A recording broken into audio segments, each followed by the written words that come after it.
It has been an extended breakfast. I know we started, some of us started at 7 a.m., but feel good and enjoy whatever you're having. We are well within time, and at this juncture, I wish to introduce myself. My name is Dominic Kabiru. I'm an assistant director and the head of Public Affairs and Communication. I will lead in the emceeing just a little bit of it this morning, and I wish to welcome you to this gathering. Above all, I wish to acknowledge the presence of the media fraternity. Thank you very much for responding to my call that you join us this morning so that we can be able to have a very brief conversation this morning as where we are at, as you will hear from our chairperson. So at this juncture, I wish to call upon the whole lot of us to be upstanding so that we can have that special prayer that is in form of our national anthem. And I want to believe our technical team are ready. If I can get a thumbs up.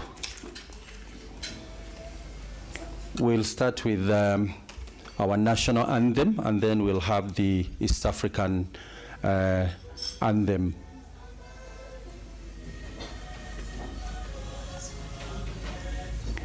Once I get the thumbs up, then we'll start.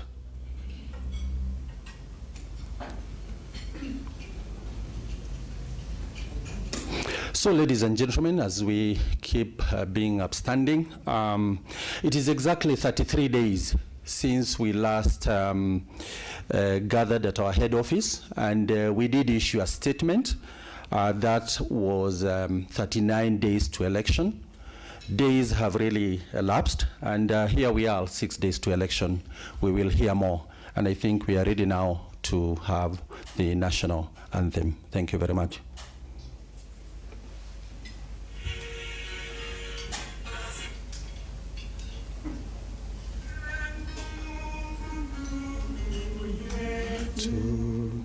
Ilete baraka kwetu, haki wengao na mlinzi, na tukae na undugu, amani na uhuru, raha tupate na ustawi. Ndugu zetu, tufanye kazi bidii, nasi tujitoe kwa nguvu, nchi yetu ya Kenya tunayoipenda, tuwe tayari kuilinda. Taifa letu ndio wajibu wetu, Kenya istahili heshima, tuungane mikono pamoja kazini, kila siku tuwe na shukrani. I think we are good with our national anthem. Then I request you to be seated. Thank you very much. Without much ado, I wish to take this opportunity to acknowledge each and every one of you. And at this point, allow me to invite our CEO, Dr. Bernard Mugesa, who will be able to give us a word, and then thereafter we will continue with our short program. Thank you very much. Thank you very much, Kabiru, for the introduction which you've done.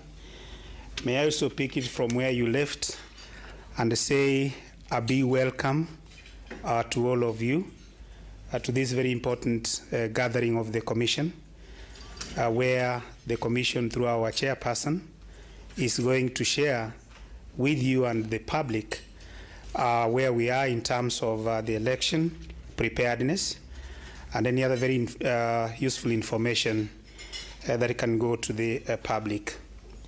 Allow me then to appreciate all of you, and in particular, Uraia Trust, who have also supported the work of the Commission represented here today by Hilda Chow, Office of the Director of Public Prosecutions, Jacinta Nyamosi, who has been here, and EU delegation by Urban, thank you very much. NDI by Allegrot, thank you very much for being here. Maurice Maina of the Norwegian Embassy, thank you very much, and for your support as well. Lee, thank you very much from the Office of the High Commissioner for Human Rights. Lawson from the Netherlands Embassy. Tabitha Ouya from ODPP, and all of you feel most welcome. Kenya National Commission on Human Rights has a history as an A status NHRI in the work that we do, and we live to those standards that have been established. And I'm very happy our chairperson this morning is going to make the presentation to you all. Ongera to our commissioners. For a long time, people used to ask whether KNCHR has commissioners. Commissioners came on board 5 months ago, and I know the chairperson will introduce them in her speech. At this moment, then, allow me to welcome Roslyn Odede, chairperson, Kenya National Commission on Human Rights, to take us through the work this morning. Commissioner Roslyn, karibu sana. Makofi kwake.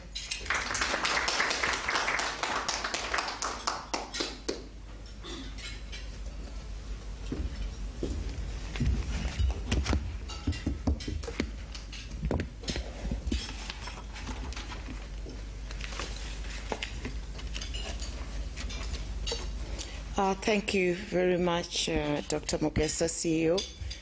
Ladies and gentlemen, good morning. Good morning. Good morning. Thank you very much. It is indeed a pleasure to be with you here this morning to talk about the Kenyan election that we are all expecting next week, Tuesday. It's a culmination of work that has gone on for a long time, and I'll soon be giving you our report on the road to the general elections. But before I do so, I'd like to ask the commissioners present to just stand up. If they could just quickly come to the front so I can introduce them. I thought I saw Commissioner Bonaya. Okay. So from my immediate right, we have Commissioner Wamalwa. Commissioner Wamalwa comes to us with a rich history of dealing with the issue of rights. He's actually a doctor of philosophy, and we hope that he will enjoy his time at the Commission with us. Thank you very much, Dr. Wamalwa. The next is we have Dr. Nyeris. Dr. Nyeris is actually the Vice Chair of the Commission. He too is a doctor of philosophy, so we have a very rich team at the Commission. Thank you, Dr. Nyeris. Then we have Professor Marian Mutugi. Professor is a professor in genetics, and she uses this to intersperse into the arena of human rights and forensics, and I think DNA and all those issues. So again, very, very rich information that we'll be having at the Commission. Thank you very much, Prof. We had Commissioner Sarah Bonaya, who's somewhere here, and she'll be joining us. So thank you very much. Ladies and gentlemen, the Kenya National Commission on Human Rights has been monitoring the 2022 election cycle for 7 months now, with the main aim of promoting and protecting human rights before, during, and after the general election. To this end, the Commission's first initiative was to develop and launch a robust strategy back in December 2021, aimed at not only information collection and collation, but also, where necessary, offering redress to the citizenry. In June 2022, 39 days to the election, the Commission released its findings on the political parties' nominations while reflecting on the state of human rights. Today, 6 days to the elections, the Commission, to date, 6 days to the elections, the Commission has been following up with key stakeholders and partners on critical issues that may have an impact on the upcoming 9th August election. The Commission, through its 150 general monitors spread across the country, has been monitoring and documenting critical occurrences in relation to the 2022 election cycle. Using the information collected, the Commission has shared with specific duty bearers and institutions advisories and recommendations on the human rights gaps. Today, our country has less than a week to the 2022 polls, and the Commission is sharing updates on the current status on human rights. The committee notes that this time round, the key actors who play a critical role in the 2022 general election have undertaken substantial preparations in the run-up to the election exercise, and the Commission calls upon all the stakeholders to be true to their respective roles and accountabilities in order to deliver to Kenyans a free, fair, credible, and peaceful 2022 general election. The Commission reminds all Kenyans that it is imperative to let the rule of law and the spirit of the letter of our Constitution be the guiding factor during the remaining 3 days of campaigns, during vote casting, and after the announcement of the results. It is only through this that the full enjoyment of human rights and fundamental freedoms can be guaranteed. Ladies and gentlemen, 6 days to the elections, the Commission is obligated to highlight the following issues of concern which need to be addressed with the urgency required by the respective actors and duty bearers. The first area we look at is the right to life. The Commission has since February 2022 documented 5 cases of election-related deaths.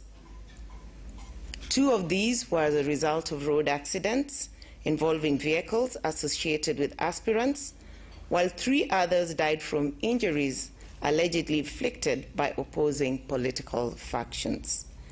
This is indeed regrettable, since every life matters, and this is a pointer for a deliberate action by law enforcement officers and security agencies to be more alert and ensure the right to life is protected. The Commission also wishes to remind the organizers of political rallies and campaigns of their responsibility to carry out their activities in a conducive environment that ensures the safety of its supporters and members of the public. Some of the violations recorded include one that happened in Trans Nzoia County on the 29th of June 2022 at Kiminini Center, Kiminini Sub-County, Kiminini Ward. The accident involved a gubernatorial aspirant for Ford Kenya whose motor vehicle hit a woman bystander. The crowd retaliated by banning the vehicle because the woman actually died from that accident. The second incident was recorded in West Pokot County, where a lorry carrying over 120 supporters of an aspirant vying for a member of National Assembly seat under the KANU party was involved in a road accident at Lomut in Sigor constituency. And this was on the 30th of May 2022. The overcrowded lorry was heading to Sigor, where the aspirant was to present his certificates. The accident, in the accident, one woman died, and she was rushed to the Sigor Sub-County Hospital, but unfortunately did not make it. These are very unfortunate incidents, and we are very saddened that life should be lost during an election campaign. The second issue we wish to look at is the freedom and security of persons. On the issue of insecurity, the Commission recently undertook a rapid response mission to Baringo, Elgeyo Marakwet, West Pokot, and Marsabit counties. The reasons we chose these counties is because they were experiencing curfew, and we thought they required more attention. Looking at the regions, we find that there's been long-standing conflict between the communities, and this has led to the curfews. The impact of this curfew is that the enjoyment of human rights and fundamental freedoms has been curtailed. Some schools remain closed to date, water points have been abandoned, livelihoods have been lost, access to health is a challenge, and the administration of public services by both county and national governments has been hugely hampered. Our greatest concern, however, is the uncertainty of residents in these counties on how they will freely participate in the August 9th polls.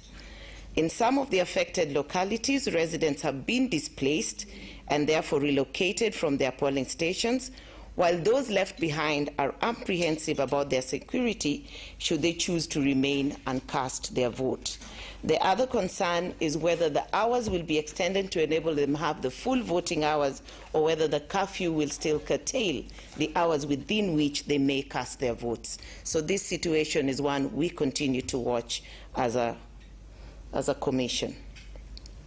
The Commission has also recorded and documented sample cases of insecurity, and we wish to highlight some of the few.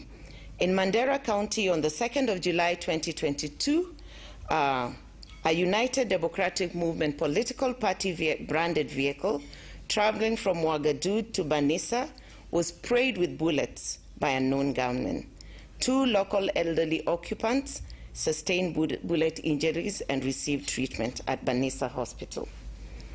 In Nakuru County, on the 14th of July 2022, 4 young men were allegedly shot dead by police at one of the victims' homes in Barut, Nakuru West Sub-County. The Nakuru County commander stated that the police were acting in self-defense, alleging that the victims tried to shoot at the police officers with poisoned arrows during a security patrol in the area. From the police statement, the victims failed to surrender, therefore forcing the police to shoot and kill. This incident and the insecurity in the area are causing tension and have the potential of affecting the residents' rights to vote and be voted for. We call for restraint in the use of live ammunition during crowd control by the security agencies. In Elgeyo Marakwet, on the 24th of June 2022, police officers from Tot Police Station, joined by police officers from an operation camp located in Kaben location in Endo Ward, Marakwet East constituency in Elgeyo Marakwet County, went to ambush herders residing in Karkemoi in Kaben location in Endo Ward in Marakwet East constituency. This resulted in a fierce confrontation and caused tensions and heightened insecurity in the area. Ladies and gentlemen, these are just but a few cases to attest to the fact that insecurity leading up to the forthcoming general election has been rife, and such incidents continue to cause fear among the residents of the affected regions, and if not immediately contained, will definitely hamper the residents' constitutional rights of voting and being voted for. In instances, it has even led to people moving away from the regions in fear, and these are people, therefore, who will not be able to participate in the vote. On violence and assaults, the Commission has recorded and documented cases of pre-electoral violence during the campaign period, with most cases occurring during public rallies, and these are intra-coalition and intra-party candidates fighting each other. These differences have emerged, especially where political parties or coalitions do not agree on the choice of a flag bearer. Through the campaign period, the Commission has documented over 50 cases of violence, most of which largely affected members of the public. The Kenya National Commission on Human Rights vehemently condemns attacks meted on National Police Service officers by members of the public during political activities, as was witnessed in Nairobi County during the chaos that rocked political rallies at Jacaranda grounds, and also in Kisii County, where a police officer was injured during chaos that flared during the IBC briefing exercise. Since gazettement of the official campaign period, the Commission has recorded 28 cases of assault meted out on both National Police Service officers and members of the public in the counties of Nairobi, Kericho, Kisumu, West Pokot, Kakamega, Isiolo, Mombasa, Bungoma, and Kisii. Let me now give a highlight on the conduct of security agents and officers during the current electoral period. The Commission would like to commend the restraint and professionalism that has been demonstrated by the law enforcement agencies and their officers this far. The Commission specifically wishes to commend the security agencies who control the chaotic scenes that were witnessed in Kisii County recently. The legal framework on the use of force and firearms call upon security agents to make all effort to contain violent situations, avoiding fatalities, while also making an effort to arrest the perpetrators. The Commission commends the Office of the Inspector General of Police for the simulation exercises on the use of force and firearms carried out throughout the country in readiness for the forthcoming August polls, as well as the commitment that has been given to ensure that the security of all Kenyans is guaranteed during this electioneering period. However, this role by the security officers cannot be delivered without the necessary cooperation from Kenyans in terms of taking personal responsibility and accountability. The Commission therefore reminds members of the public that as they demand for their right to security, they have the responsibility to uphold security by following the laid down procedures and the law. On threats, harassment, and intimidation, the Commission has documented 44 cases. And these have been reported by our monitors and include inflammatory speeches at political rallies and also through the media. Such utterances, if left unchecked, have the probable capacity of disenfranchising people of their constitutionally guaranteed right by creating fear amongst voters and threatening peace and stability. There's also an emerging trend on social media where online platforms are being used to advance hate messages targeted on political players. We see a lot of this on TikTok, where content creators are actually manipulating the content to deliver messages that may not be factual, but are actually finding their way around the media. We also see a lot of this on Facebook, and we also see a lot of this on WhatsApp. The most unfortunate instance is people are actually pulling up videos that do not relate to this election and using them as current videos. And this is very, very unfortunate because it spreads fear and it spreads hate. And this is something we really would like to point out as a Commission, that these platforms have been misused and have been targeting sometimes special interest groups, such as the intersex. We had men being referred to as women. This is an insult to people who are intersex. And we've also had women being body shamed in the process. And these are things we would like to call out as they affect the people's rights to participate without fear or favor in the next election. On inducement and undue influence of voters, there has been cases of inducement and undue influence of voters, which has the effect of influencing the autonomy of a voter to exercise the free will and the right to attend, participate, or refrain from attending political activities or voting. During the official campaign period to date, the Commission has recorded 73 cases of inducement and undue influence, and these have been seen in the counties of Nairobi, Bungoma, Isiolo, Kakamega, Kiambu, Kilifi, Kirinyaga, Kisumu, Kwale, Meru, Migori, Mombasa, Nakuru, Nandi, Nyamira, Nyeri, Samburu, Siaya, Uasin Gishu, Wajir, and West Pokot. You can see that that's quite a number of counties in which there is undue influence taking place.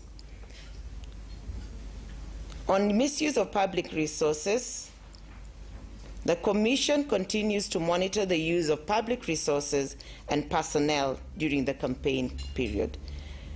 This has continued unabated in political activities at both the national level and the county level. This gives incumbents an unfair advantage over other candidates. The Commission entreats the institutions tasked with the mandate to ensure compliance with the law to act promptly and enforce compliance as the country gears up for next week's polls. So far, the Commission has documented 44 cases of misuse of public resources during the period. Using of children during campaigns continues, and this is yet another misgiving that the Commission highlighted in its last brief, and I hasten to add that the Commission condemns this worrying trend where children, though not voters, are used in campaign meetings. The recent enactment of the Children Act 2022 provides for the protection of the dignity of the child by calling upon the person to exercise conscience and ensure the best interest of the child is upheld at all times.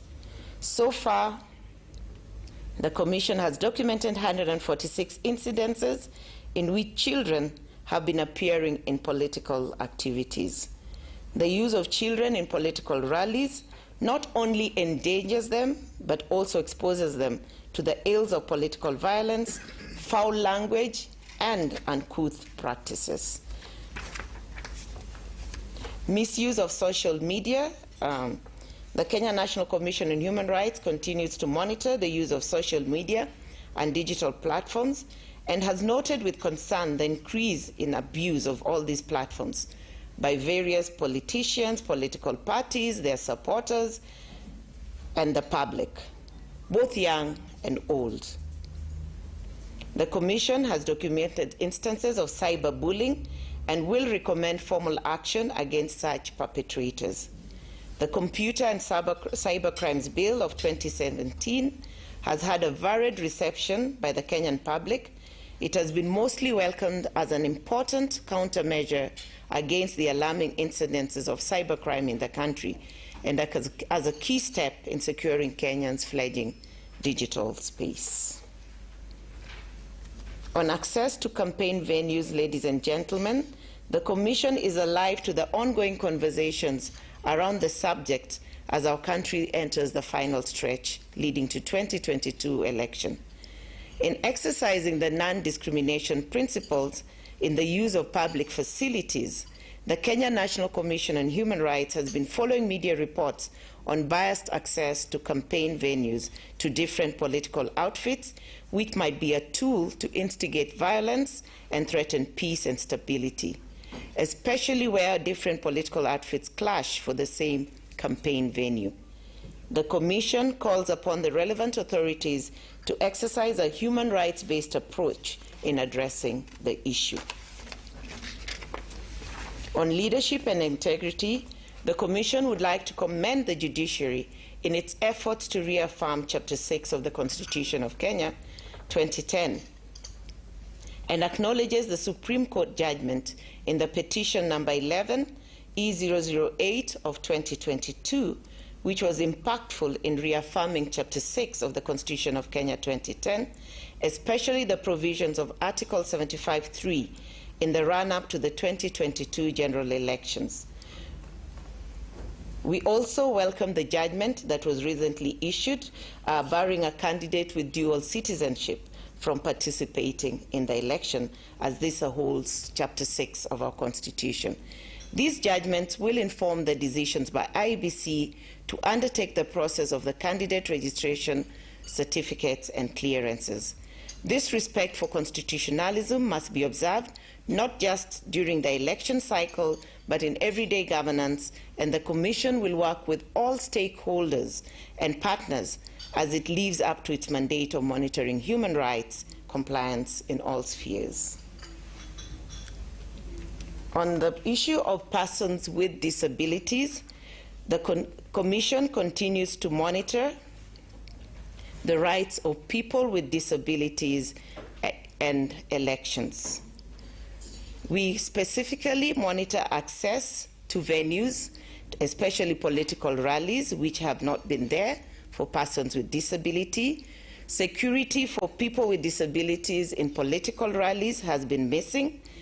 Access to civic education materials for people with disabilities, especially those with hearing and visual challenges, has also been greatly lacking.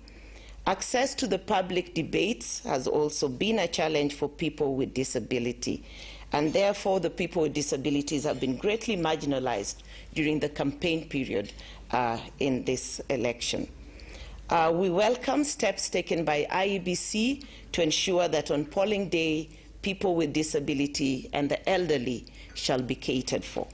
But this, as we note in our report, is not sufficient because they must be catered for even during the campaign period. We continue to observe the election process going forward to ensure and see how effectively the rights of people with disability, the elderly, mothers with babies, and pregnant women shall be taken care of during the voting day. On the two-third gender issue, we still recognize that the principle has not been enacted into law, and the political parties are still a long way off from realizing the two-third gender rule or even enforcing it within their political parties. We are, however, recognize and commend the presidential candidates, because out of the 4 presidential candidates that we have, 3 of them are having women as their running mates. I think this is a great improvement from the past, and we hope to soon have formidable political parties having females as the actual presidential candidate. But we are still a long way from attaining the two-third gender principle.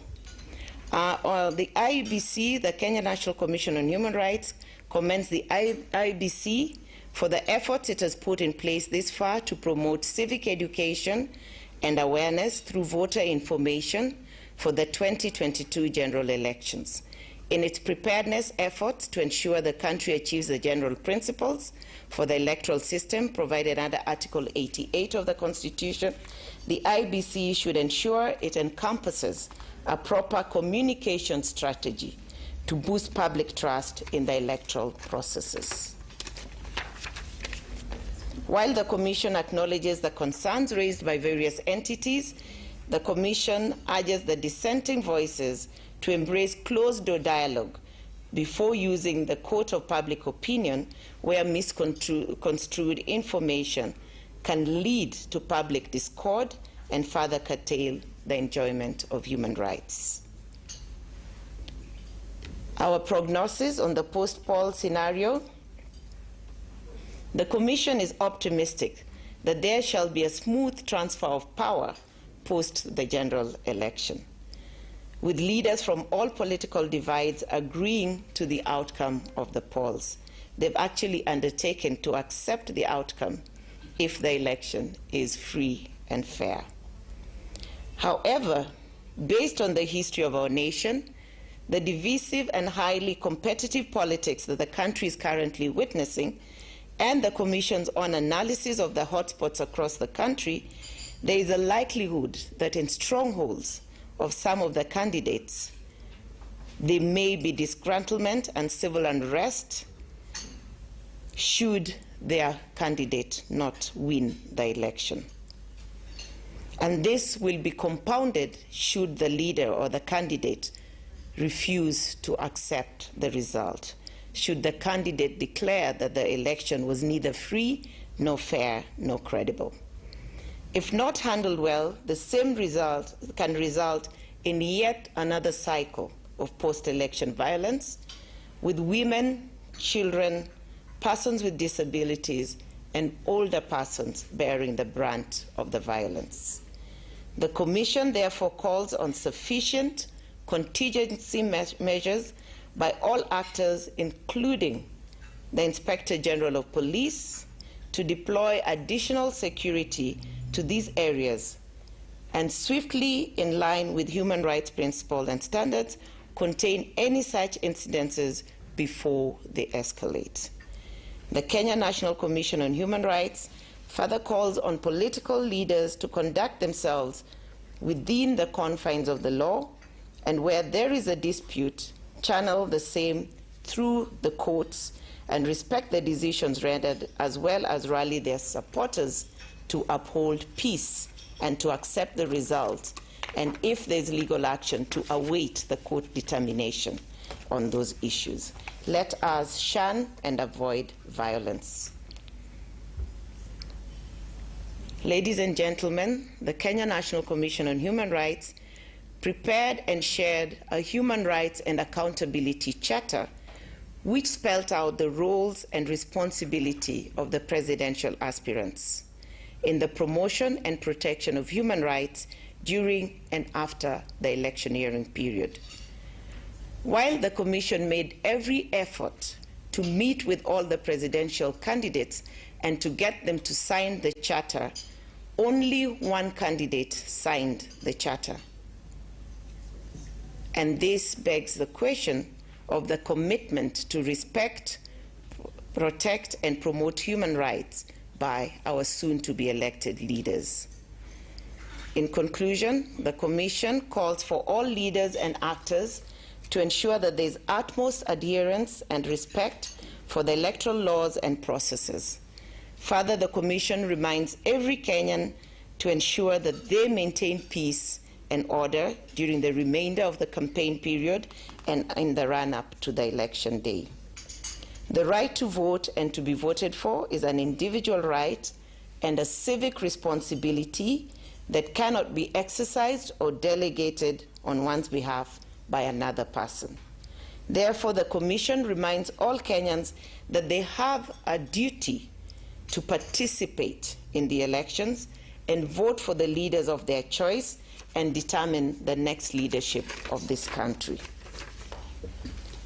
The IBC and other stakeholders should continue with the voter education and peace messaging to empower all Kenyans to exercise their universal suffrage rights in a peaceful manner.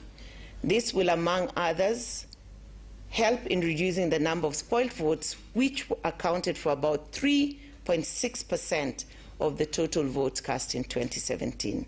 And it will also lead to peaceful elections in the next election. The Commission acknowledges the efforts by the IEBC to publicize the 2022 voter register to ensure this critical document is made more accessible for ease of scrutiny by the voters and observers. However, the entire voter register needs to be published online as per the requirements of Section 643B of the Election Act. Political party agents' role is well defined in the electoral laws, and as such, the Commission reminds all the candidates vying for various elective seats to empower their agents and guide their voters in doing the right thing and ensure that the rule of law is upheld at all times. The Commission is aware that with the current electoral process in high gear and with just 6 days to go, the media is more than ever before guided by timelines as a news value. As a Commission, we call upon all the media fraternity to remain true to their more noble profession and always maintain integrity, accuracy, fairness, and objectivity in bringing facts to the people, especially during this high-stake August 9th election. And to the politicians, we want to remind them that they need to tone down on ethnic and political rhetoric during these last days, as these can trigger unrest and escalate violence. And we know that violence can affect the voting patterns. We condemn the circulation of leaflets threatening sections of communities and commend swift action taken by security agencies in addressing the situation.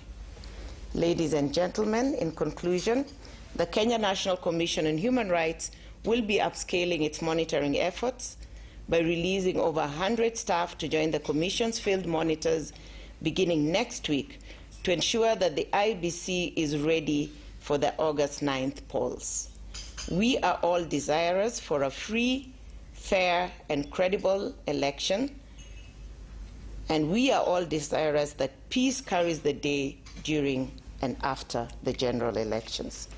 The Commission continues to urge members of the public to reach out to the Commission through our toll-free hotline number 0800 720 627. Our hotline number is 0800 720 627. And our SMS number is 22359. SMS number 22359. These are numbers on which the public can freely reach us and give us information that is impacting on human rights during this election process. And we invite the public to totally engage us throughout the election period so that we are able to capture incidences of human rights violations and are able to address this with the duty bearers so that redress can be undertaken. Ladies and gentlemen, I thank you.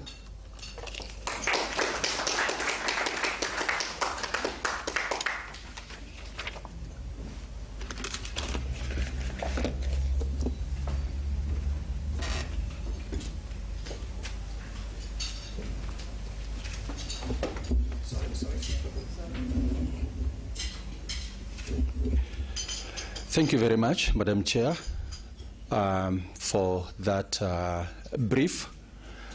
We appreciate, and I want to believe members of the fourth estate, you have picked very critical pointers. But at this juncture, I would like to invite members of the fourth estate, because this is your function. If you have any question directed to the chairperson or the commission in general, I would request that you pick up a mic, then kindly tell us your name and the media you represent so that we can be able to answer your queries. Thank you very much. By a show of hand, if you may.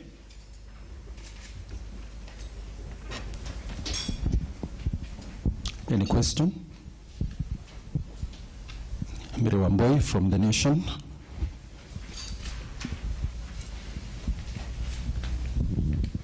My question is, which is this candidate that is the only one that signed the commitment to ensure peace during the elections?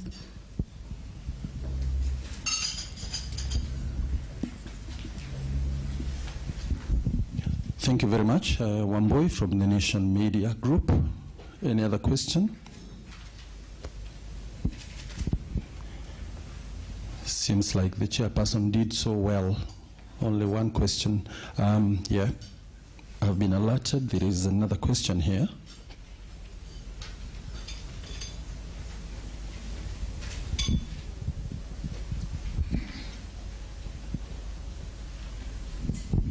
Morning, my name is Gina Kirori from NTV. It's also on point number 14. At first you say that it was presidential aspirants who were supposed to sign the charter, and that's when the meeting took place. Then it goes on to say it was candidates. So was it aspirants or candidates, and when was the exact date that the charter was to be signed? Thank you very much. Thank you very much. Noé Michelon from Africa Intelligence. I really appreciate the link you keep with journalists. What kind of link can we maintain during the election and the post-election period to also be updated without maybe saturating your toll-free line? Is there a focal point in particular for the journalists in the days to come? Thank you very much. Thank you very much.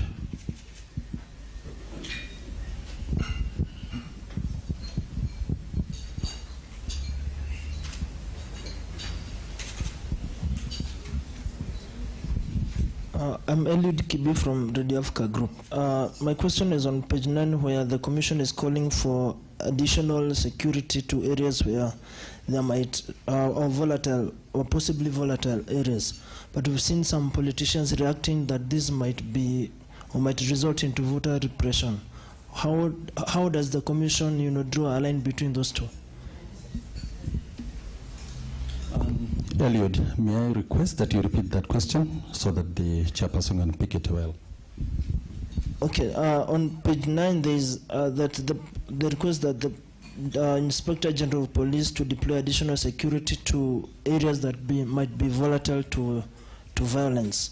But then there are some politicians who say that this might result in voter repression. How does the Commission, draw a line between those two scenarios? Thank you very much, Eliud Kibi from the Star. Any other question? We seem to be good. Madam Chair.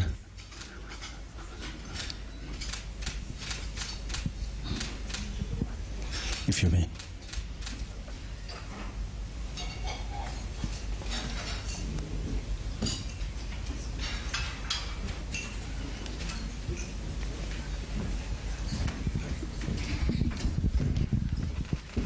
Thank you very much for those questions, and we really do appreciate them. The candidate who signed our charter was the Agano Party candidate, Mr. David Mwaure Waihiga. He's the one who signed it.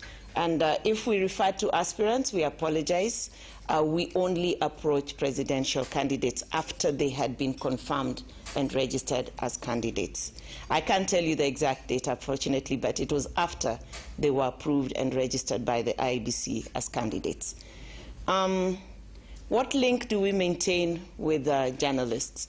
We have a very, very close link with journalists, and our communication team led by Kabiru are very, very keen on relaying information on a timely basis to the media. Our Twitter handle is also very alive and very much in use at all times. And we also channel press statements as and when necessary out to the media very, very timelessly. So we have a close and quick link with the media. And you may need to take his contacts if you need further contact with us. On the issue of deploying security, Eliud, you realize we are talking of deploying security to address the post-poll situation. So it shouldn't lead to voter repression. What the insecurity we are foreseeing is after the announcement of the result. And of course, we do not expect that announcement until maybe 5 days after the election, but they have up to 7 days. So we are not looking at the poll period, but we're looking at the post-poll period, which is the point in time in which we expect that supporters may accept or reject the result, and at that point we portend that there may be violence. And it is at that point we are asking the Inspector General to be on the ground to be able to manage the situation so that it doesn't escalate into instances that we have seen in the past. Thank you all very much, and do have a good morning. God bless you.